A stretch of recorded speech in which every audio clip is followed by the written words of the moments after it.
So, what if I told you that the most valuable technical skill to have in 2026 isn't, knowing how to code, but actually knowing how to talk? I mean, it sounds a little counterintuitive at first. Right. But just think about it for a second. Like, imagine you walk into a really high-end commercial kitchen. The first thing that hits you is just the gleam of all the equipment. You see these massive six-burner industrial stoves, those precise sous vide machines, titanium immersion Oh, blenders. yeah, the really intimidating gear, Exactly. And it's so easy to look at that setup and think, wow, if I just had that kitchen, I could easily cook a Michelin star meal. which is such a common trap, right? Yeah. Like, you equate having the professional tools with having the actual talent. Exactly. Because, if you actually put me in that kitchen with all those state-of-the-art gadgets, I'm probably still going to burn a grilled cheese sandwich. Yeah, the gear doesn't save you. No, the magic isn't in the stainless steel, it's in the chef. It's knowing exactly, how much salt to add or when to pull a stick off the heat, how to balance an acidic sauce. The tools don't replace the chef's palate, they just give the chef incredible leverage. That is a perfect way to look at it. And that realization brings us to the core of today's deep dive. So, welcome. Today, we are mapping out the 2026 Digital Economy Toolkit specifically for you. Our mission here is to show you exactly how anyone, literally regardless of whether you know how to write a single line of code, can leverage the absolute latest digital tools to build a thriving independent career. And we have an incredibly rich stack of sources guiding us today. I mean, we're pulling insights from recent masterclasses by digital entrepreneurs like Onyx Single and the Easy Commerce team. Which are fantastic, by the way. So good. And we're also deep diving into local marketing and financial frameworks from Delenzo Studio, Search Opal, and Remire. Plus, we're looking at audience data from a 2025 Buzzsprout guide, and there's this really fascinating academic study from the Journal of Political Stability archive.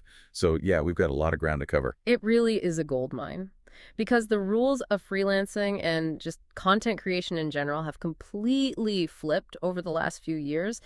The barriers to entry have practically vanished. They really have. Whether you want to build a software application or produce a high quality audio show or, get paid by clients on the literal other side of the globe, the technology is there. And honestly, much of it is completely free. Right, but the mindset required to actually succeed with all this technology, that is entirely new. You no longer get paid for just knowing how to operate the machinery, You get paid for what you can creatively direct that machinery to do. Okay, let's unpack this. Because to really understand this new mindset, we have to look at the bedrock of the 2026 digital economy, which is artificial intelligence. Yeah. And according to Onyx Single's masterclass in our sources, we have officially transitioned out of the helper era and firmly into the autopilot era. And that distinction is incredibly important for anyone trying to build an independent career right now. Hmm. Like, think back to 2023 or 2024. That was the helper era. Yeah, the early days. Right. AI was essentially like having this eager, but maybe slightly clueless intern.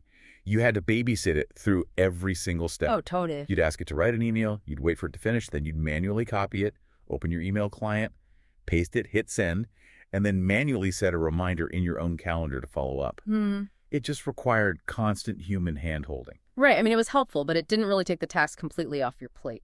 But now, here in 2026, we're in the autopilot era. Exactly. AI can handle entire workflows from start to finish. You can basically just say, hey, run my email outreach campaign. And the AI drafts the emails, sends them out, tracks who opened them, replies to the common questions, and literally books the meetings directly onto your calendar. Precisely.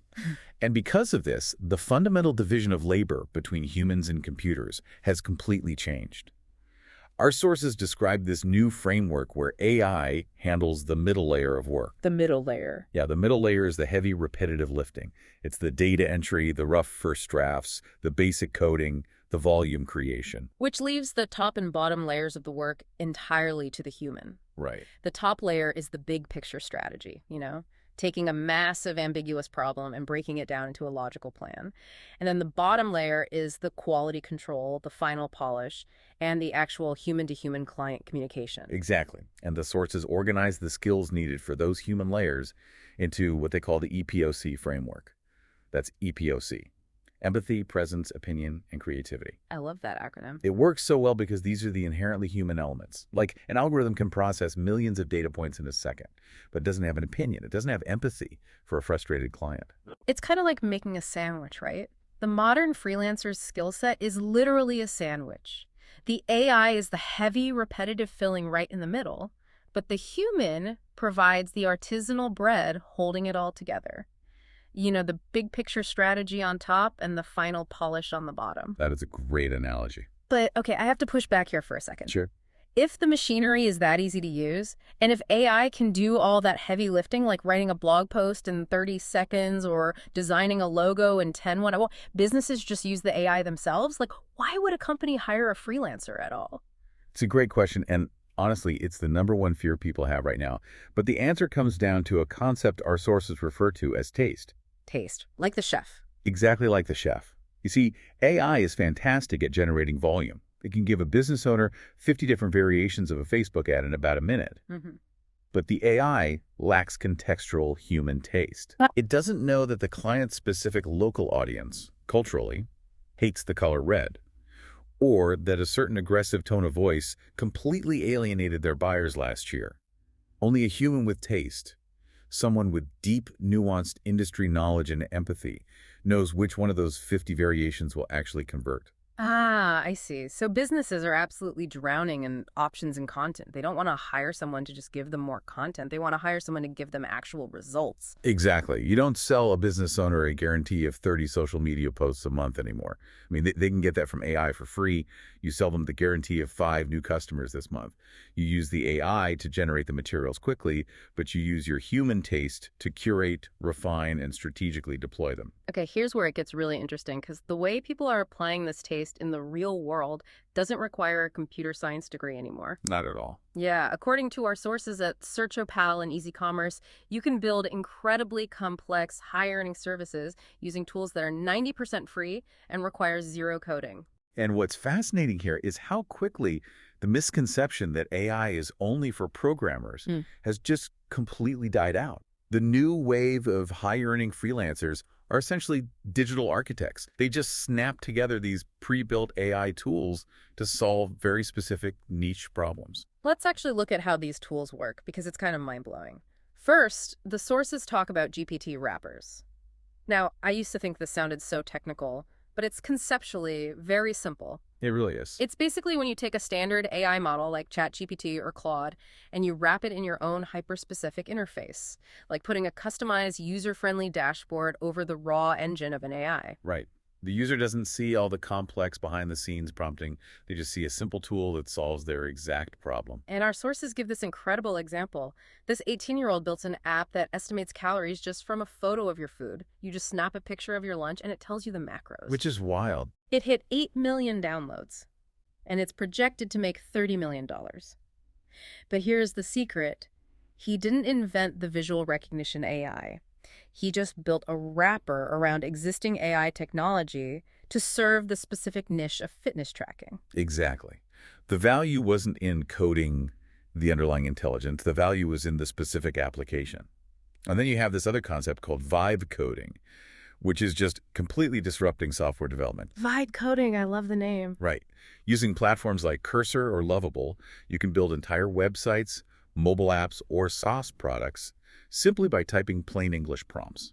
Wait, so how does that actually work mechanically? Like, you don't write any code at all? You really don't. You write the logic in natural language. You essentially just have a conversation with the platform. You type, hey, I want a blue button here, and when a user clicks it, it should collect their email and send them a welcome message. And the AI just interprets your English, translates it into software structure, and writes the underlying code for you instantly. You're acting as the director, making all the creative decisions, while the AI acts as your junior programmer executing the vision. That is wild. And speaking of executing workflows, the sources also highlight AI agents and automation.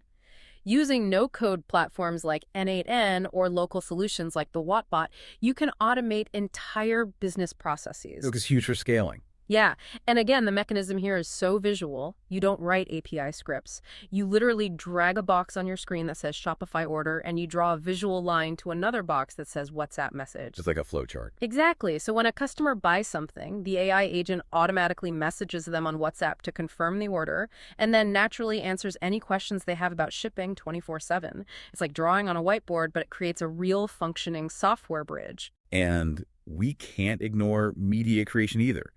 AI video ads are a massive opportunity right now. You can create highly converting video ads featuring AI avatars, which are essentially photorealistic digital actors, and they can speak in any language. So no cameras needed. None. You don't need a camera, you don't need to rent a studio, you don't need lighting.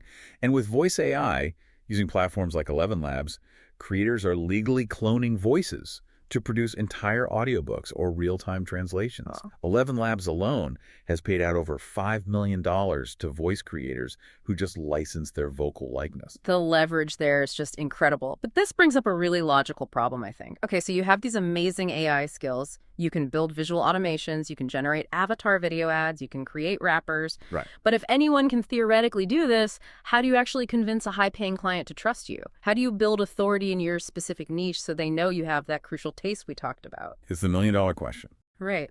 Well, according to our sources, the answer lies in one of the oldest digital formats around, long-form audio, specifically podcasting. And if we connect this to the bigger picture, it makes perfect sense. We are living in a digital environment completely flooded with AI-generated text and quick, flashy, heavily edited videos. Oh, totally. Just endless scrolling. Exactly. So in contrast, the human voice remains deeply intimate, unpolished, and authentic. When a client hears you speak thoughtfully about their industry for 40 minutes, it builds trust in a way a slick, AI-generated blog post simply never could.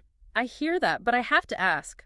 In a world of 15-second TikToks and just vanishing attention spans, does anyone actually have the patience to sit through a 40-minute audio show? I mean, isn't the podcast market totally saturated? That is the most common fear people have before launching a show. But the data tells a completely different story. Look at the 2025 study from the Journal of Political Stability Archive that's in our stack. Yeah, that was a fascinating read. Right. They surveyed 400 university students in Pakistan to understand their media consumption habits. And they found that the vast majority are listening to podcasts 2 to 3 times a week, primarily on smartphones via Spotify and YouTube. 2 to 3 times a week, that's a massive time commitment. What are they even looking for? Their main motivation is educational content. The study actually found a strong positive correlation between how often they listen and their intent to learn. They're actively seeking out deep educational material. That makes sense, actually. I mean, you can't learn how to build a multi-platform AI workflow from a 15-second dancing video. No, you really can't. You need the time to actually digest the concepts, but how do they find the time? Well, the study identified the main barriers as time constraints and internet data limits. Audio solves the time constraint beautifully through the mechanism of multitasking. Of course. You cannot watch a visual video while driving a car or washing the dishes, but you can easily consume a 40-minute audio deep dive. Plus, to address your point about saturation, the goal of a business podcast isn't to reach millions of random people. Right. It's about reaching a highly targeted niche. You don't make a generic podcast about nutrition. You make a hyper-specific show about nutrition for diabetics. That narrow focus builds incredible, lucrative loyalty with the exact clients you want to reach. Okay, so podcasting is kind of the ultimate vehicle to prove your taste and build authority. Let's break down the actual mechanics of launching one because our sources from Buzzsprout and Delenzo Studio give us a very clear blueprint. And thankfully, it doesn't require taking out a second mortgage for gear. Exactly. Let's start with hardware, because this is where beginners make their first really expensive mistake. They think they need a highly sensitive, expensive condenser microphone, because, that's what professional singers use. Right, but unless you are in a perfectly soundproof professional studio, a condenser mic is a total nightmare. Oh, a complete nightmare. The mechanism behind a condenser mic uses a highly sensitive plate that picks up literally everything. It will pick up the dog barking 3 streets over, the hum of your refrigerator, the air conditioning vent. Which is why the sources explicitly recommend an affordable dynamic microphone. A dynamic mic uses a heavier physical coil mechanism that naturally rejects background noise. It only captures what is directly in front of it. Which is exactly what you want. Yeah. The Samson Q2U is a great example. It's around $70, plugs right into your computer via USB, and it's basically the ultimate hack for recording clean audio in a normal, untreated bedroom or office. And once you capture that clean audio, you need software. You don't need to pay for high-end digital audio workstations right away. Free tools like Audacity or GarageBand are incredibly powerful. And if you're recording remote interviews, there is a hard rule: never use Skype or Zoom for the final audio. Yes, please don't. Because of how they process data, Skype and standard conferencing tools heavily compress your audio. They basically squash the audio quality to prioritize real-time speed so your call doesn't lag. Makes sense for a meeting, terrible for a show. Exactly. Instead, you should use dedicated platforms like Riverside.fm or Squadcast. These tools record high-quality, uncompressed audio locally on each person's individual computer and then sync it up in the cloud afterward. And when it comes to editing that audio, the sources give us a golden rule. Edit for content first, then for distractions. Such good advice. Yeah, take out the boring, rambling parts of the conversation before you spend hours removing every little, and structurally make sure you use fade-ins and fade-outs between your audio clips. Oh, the fades are crucial. If you just chop an audio file abruptly, it cuts the sound waveform mid-cycle, which creates this harsh popping click in the listener's ear. Fades just smooth that waveform out to zero. Oh, and a crucial legal warning from the sources: never use uncleared commercial music. Yeah, do not risk it. Your show will get flagged and pulled down immediately.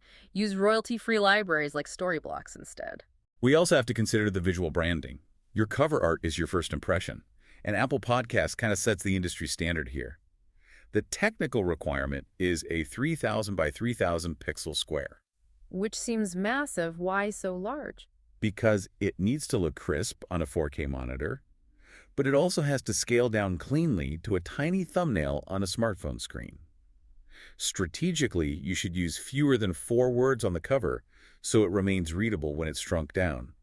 And please, avoid putting a picture of a microphone or headphones on the cover art. Yeah, it's so cliche. It really is. People browsing a podcast app already know it's an audio show. You don't need to visually explain the medium to them. Also, make sure you are using SEO search engine optimization in your episode titles and show notes. If your show is about digital marketing in Pakistan, make sure words like podcast marketing strategies are actually in the text so search algorithms can index and surface your show to new listeners. Good point. Now, when it comes to actually releasing the show to the world, I love the strategy outlined in the sources. They compare a grand opening to a soft open. And to me, a soft open for podcasts is exactly like a restaurant having a soft launch for just close friends and family. It's a brilliant way to relieve the pressure of launching. Right. You publish your first few episodes quietly. You don't blast it all over social media. It lets you overcome that initial imposter syndrome, figure out your microphone technique, and just fix the menu, so to speak, before the harsh food critics arrive. And once you do start marketing it, consistency becomes your most valuable asset. When you look at the data Buzzsprout pulled for 2025, there's a really clear behavioral pattern. The sweet spot for episode length is between 20 to 40 minutes, which applies to about 31% of successful shows. Okay. Furthermore, 39% of podcasters release an episode every 8 to 14 days. So you don't have to publish daily. Hitting publish about every week and a half is how you build a predictable habit for your listener without burning yourself out. Okay, so let's follow the logical progression here. You've mastered the AI tools. You're using visual node automations and vibe coding to deliver incredible value. You've launched a niche podcast, positioned yourself as an authority with incredible taste, and now clients in New York or London are eager to hire you. Sounds like a dream scenario. It is. But if you are participating in the global market, especially from a massive freelance hub like Pakistan, which the Ramir source notes is a $3.9 billion freelance export market, you hit the final practical hurdle. Getting paid. Getting paid. Your client in New York wants to pay you $2,000. Why can't they just PayPal you if you're sitting in Lahore? Well, this is exactly where many independent workers lose hundreds of dollars to hidden fees, simply because they don't understand the global financial infrastructure.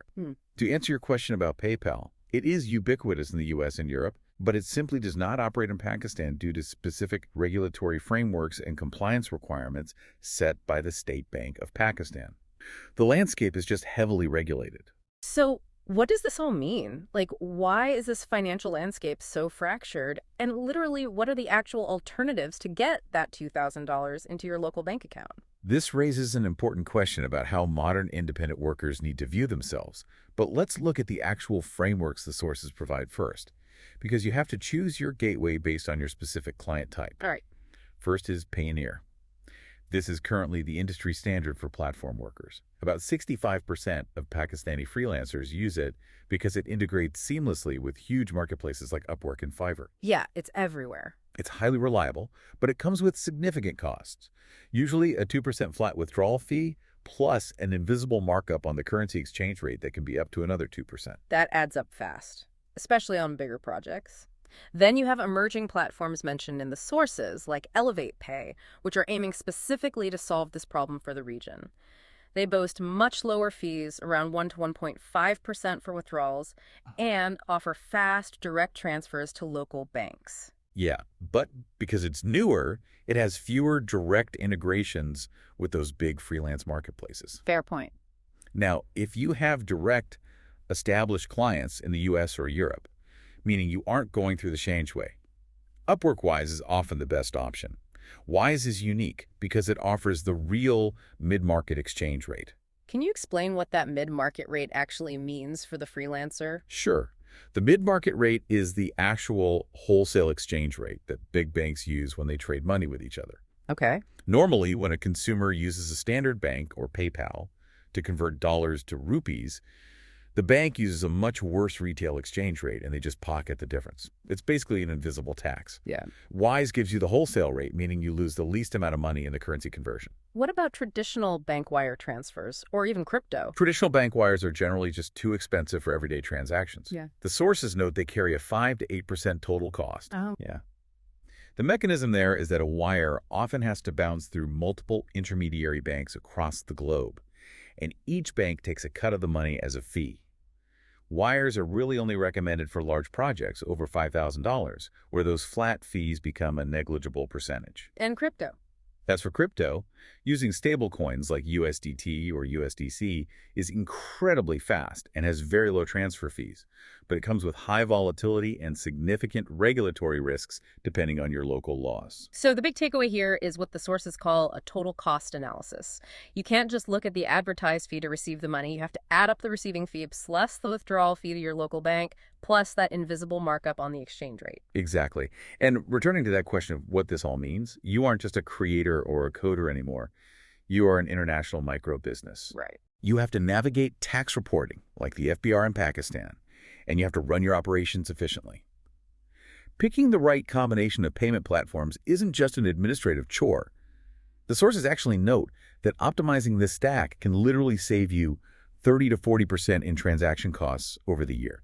That is massive. That is the literal difference between just scraping by and building real sustainable wealth. It really is. So to wrap this all up for you listening right now, the digital economy in 2026 isn't about working longer, harder hours. It is entirely about leverage. AI gives you the leverage to do the work of 10 people in a fraction of the time. Yep. Podcasting gives you the leverage to broadcast your taste and reach a dedicated global audience while you sleep. And optimized payment gateways give you the leverage to actually keep the money you earn. We've spent the last 20 minutes unpacking all the tools to build an independent career. But I want to leave you with this final thought. As AI continues to handle more and more of the actual doing the coding, the writing, the generating, what happens when the primary skill of the future human worker isn't technical ability at all? What if your ultimate value is simply the depth of your curiosity, your taste, and your capacity to empathetically connect with another person's problem? That's a powerful way to look at it. The tools in this toolkit are entirely artificial, but your true competitive advantage is entirely human. You can buy the fanciest industrial stove in the world, but at the end of the day, you still have to know how to cook. Keep tasting, keep creating. We'll catch you on the next deep dive.